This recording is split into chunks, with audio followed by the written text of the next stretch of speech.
Implan pergigian adalah satu gantian kepada gigi yang telah hilang atau dicabut. Seperti juga gigi, implan ini akan ditanam di dalam rahang mulut melalui proses pembedahan kecil. Ia berfungsi untuk memegang korona, iaitu bahagian yang dapat dilihat di dalam mulut, jambatan atau gigi palsu. Ianya diperbuat daripada bahan titanium, kuat dan serasi dengan tisu badan. Titanium itu akan beradaptasi dengan tulang sekelilingnya agar lebih stabil.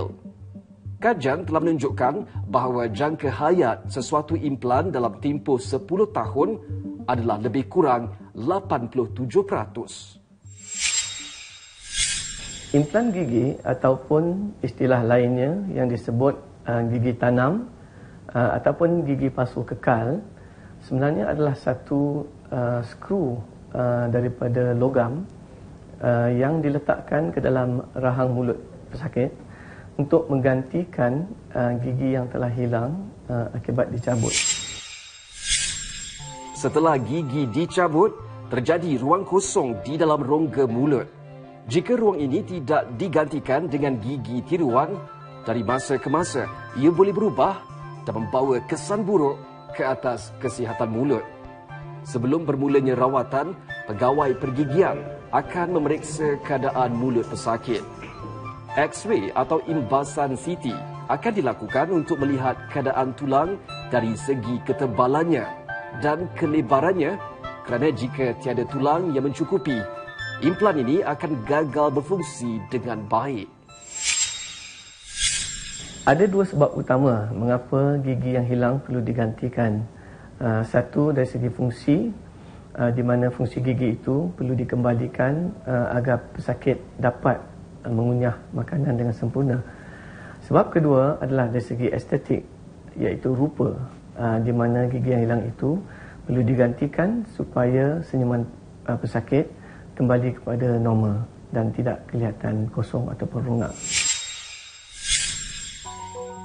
Implan atau fixture ini diperbuat daripada titanium yang berbentuk skru untuk menggantikan akar gigi yang telah hilang. Satu atau mungkin lebih fixture dimasukkan ke dalam tulang rahang. Lubang skru dalam fixture kemudiannya ditutup dengan healing cap dan gusi kemudiannya dijahit untuk sembuh. Setelah 3 ke 6 bulan, fixture tersebut menjadi teguh. Setelah sembuh, healing cap akan dikeluarkan untuk membenarkan abutmen diskru ke dalam lubang fixture. Baiklah, di sini saya ingin menunjukkan contoh sebenar implan gigi yang digunakan untuk diletakkan ke dalam mulut pesakit. Implan ini sebenarnya bersaiz kecil. Kebiasaannya implan ini hanyalah sekitar 1 cm panjangnya. Untuk peringkat pertama, iaitu peringkat surgical, implan ini akan diletakkan di dalam mulut pesakit. Contohnya di dalam kes ini di mana pesakit memerlukan 2 implan untuk menggantikan 2 batang gigi yang telah hilang, maka implan ini akan diletakkan sekitar kawasan ini. Dan yang satu lagi di sebelahnya dalam keadaan selari sekitar kawasan ini. Setelah implan ini diletakkan ke dalam rahang mulut pesakit, ia akan dibiarkan di situ sekitar 3 hingga 6 bulan untuk membenarkan implan itu bercantum secara osteointegrasi kepada tulang rahang gigi pesakit. Setelah itu, pesakit akan datang semula untuk peringkat kedua, iaitu peringkat prostetik seperti mana yang ditunjukkan di dalam model ini,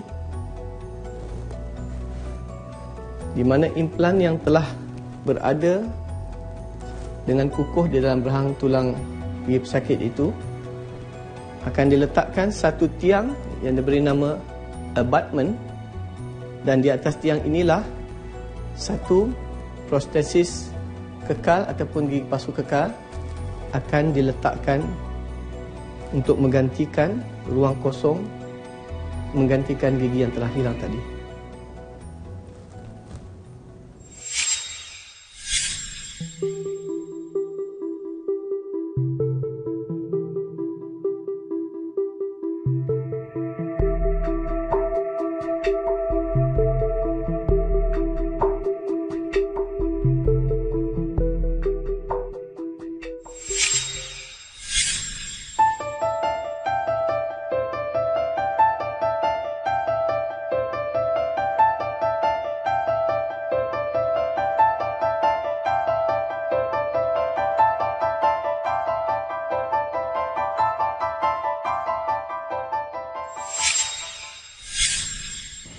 Saya berasa berkeyakinan tinggi, berharapan dengan masyarakat, kawan-kawan, orang ramai juga, dan juga saya merasakan apabila saya ke masjid untuk mengaji Quran tu, alhamdulillah tidak ada terlalu banyak masalah semasa mengaji Quran, dan saya rasa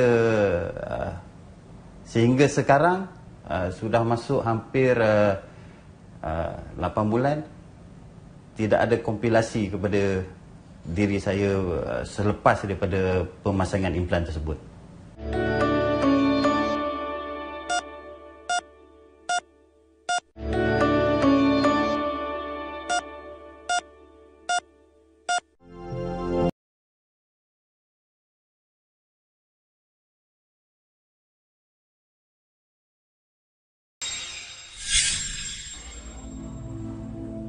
Korona pergigian ialah sejenis prostesis tetap pergigian yang menutupi keseluruhan atau sebahagian gigi atau implan. Ia bertindak sebagai lapisan paling luar gigi.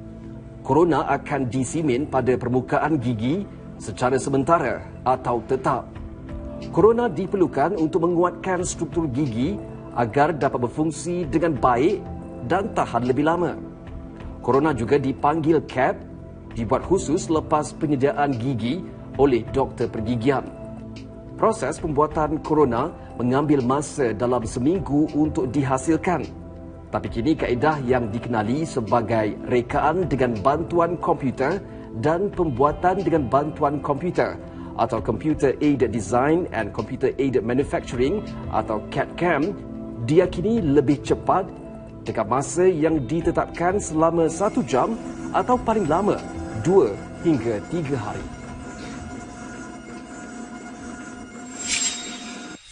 Okey, selain itu kita juga mempunyai mesin teknologi CAD/CAM yang dapat digunakan untuk memotong korona, okey, untuk membuat korona. Kebiasaannya secara tradisional ianya mengambil masa lebih kurang seminggu untuk siap. Okey, dengan mesin yang klinik kita ada di USM ni, kita boleh menyiapkan korona tersebut dalam masa sehari.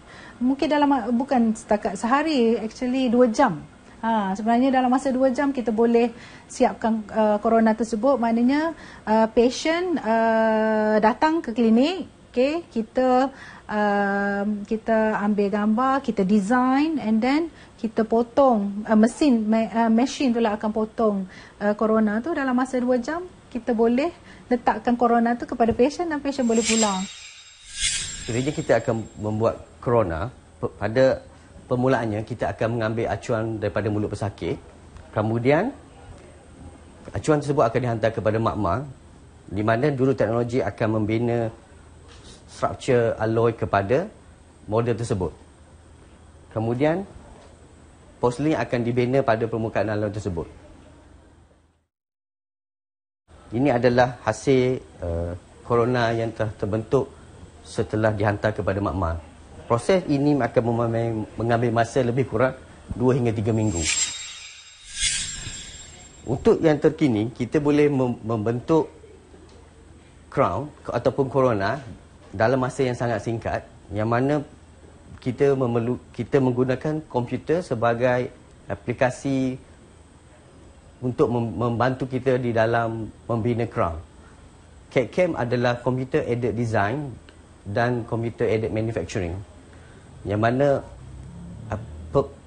reka bentuk dan pembinaan crown korona telah dibantu oleh komputer, dan ini akan menghasilkan korona dengan cepat. Kaedah ini menggunakan teknik kurang invasif melalui proses pengimejan 3 dimensi bagi menggantikan kaedah konvensional dalam penambah baik gigi yang telah rosak. Sistem CAD/CAM ini membolehkan restorasi direka bentuk menggunakan bantuan komputer, dan penghasilannya adalah secara pemotongan dari blok seramik padat. Kaedah baru ini dilihat lebih berkesan untuk teknik tampalan gigi, sarung gigi dan kaedah implan pergigian lain dengan penggunaan mesin pemotong gigi palsu yang mampu memotong bahan lebih kuat seperti zirkonia, logam dan seramik.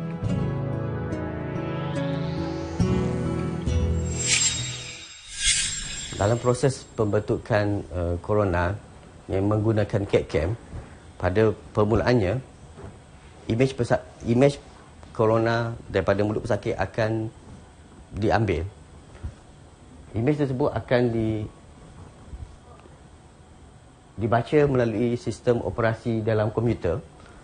Kemudian aplikasi reka bentuk akan digunakan melalui komputer tersebut. Doktor gigi akan menentukan warna atau gabungan warna untuk pelbagai bahagian restorasi sepadan dengan satu set botol serbuk porselin yang disimpan di dalam makmal. Sistem warna yang umum digunakan ialah panduan Vita atau Vita Classic dan Vita 3D Master. Terdapat beberapa jenis blok seramik tumpat untuk menolong kita dalam pembinaan corona tersebut. Dia mempunyai pelbagai jenis bentuk dan juga saiz. Doktor atau juru teknik pergigian akan mereka bentuk corona yang bersesuai mengikut imej dari acuan yang diambil dari pesakit. Imej ini akan direka bentuk menggunakan perisian khas. Okey. Selepas maklumat yang tadi diambil daripada pesakit, maklumat seperti oklusi dan pelbagai lagi diambil, kita akan melakukan reka bentuk corona kita pada perisian komputer ini. Blok seramik yang sesuai akan dipilih dan kemudian akan diletakkan di dalam unit pembuatan mesin. Perkembangan terkini dalam teknologi CAD/CAM memerlukan porselin khas yang dibentuk menjadi blok sinter. Restorasi CAD/CAM yang dicipta dengan menggunakan teknologi Sirek kelihatan bertahan lebih lama.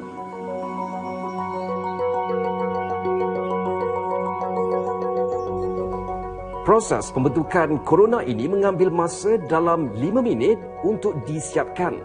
Penghasilan corona menggunakan teknologi berkomputer ini menghasilkan satu proses yang sangat tepat, standard dan sangat cepat.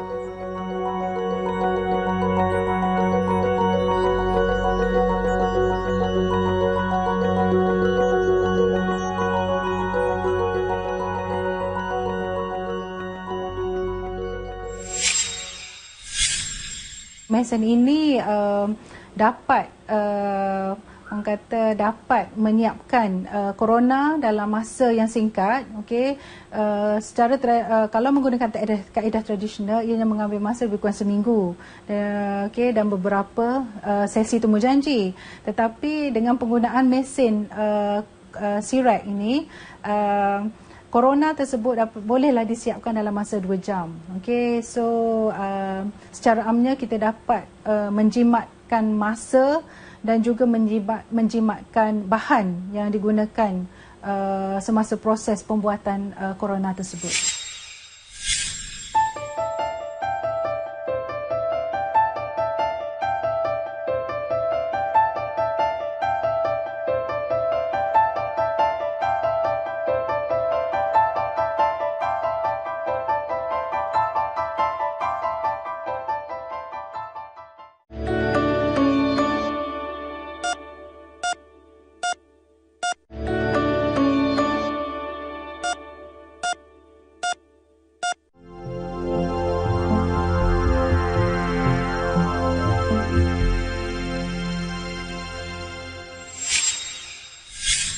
Rawatan pemutihan gigi, kita mempunyai mesin laser yang dapat mempercepatkan lagi proses pemutihan gigi, di mana ianya mengambil masa yang lebih singkat.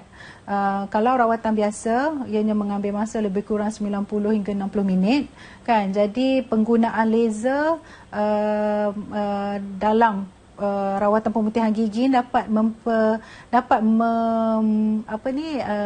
mengurangkan masa kepada 15 minit.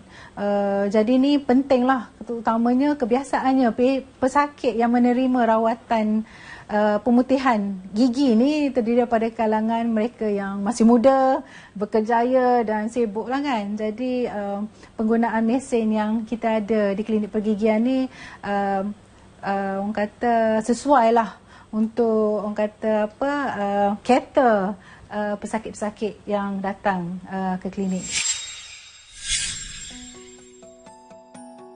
Pemutihan adalah prosedur pergigian estetika yang paling biasa dan prosedur pemutihan gigi dilakukan menggunakan hidrogen peroksida, sejenis asid yang tidak terlalu kuat dengan kadar pH 6.2, manakala pH neutral adalah 7.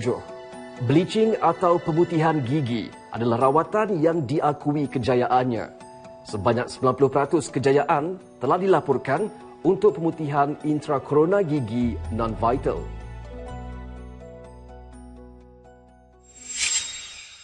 Apa yang kami buat sekarang ialah memasang cheek retractor. Cheek retractor ni tujuan dia untuk mengasingkan pipi daripada gigi supaya bahan pemutih gigi tu tak kena kepada pipi. Jadi sebab bahan pemutih gigi ni dia sedikit sebab dia hidrogen peroksida. Kita ambil shade gigi masa sebelum kita bleach gigi ni ya. Okay. Kita nak tengok dia start daripada shade apa. Okay, so kita tengok macam ni dulu. So kita buat ni lah untuk ambil dulu shade yang asal. Okey. Lepas tu kita keringkan gigi. Keringkan gigi. Lepas itu kita letak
Vaseline. Vaseline ni ialah bahan untuk protektif supaya bibir, pipi semua tak dalam keadaan bahaya masa kita menggunakan bleaching agent. Prosedur bleaching ni kita ambil kira keselamatan pasien dan untuk pada masa sama kita nak menjadikan gigi pasien tu putih. Okay? Jadi kita kena hati-hati dalam menggunakan bleaching agent. Sekarang ni kita nak letak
Kini dengan perkembangan pesat dalam dunia perubatan, lahirlah mesin angio CT hybrid yang menggabungkan fungsi kedua-dua mesin angiografi dan imbasan tomografi berkomputer atau CT scan.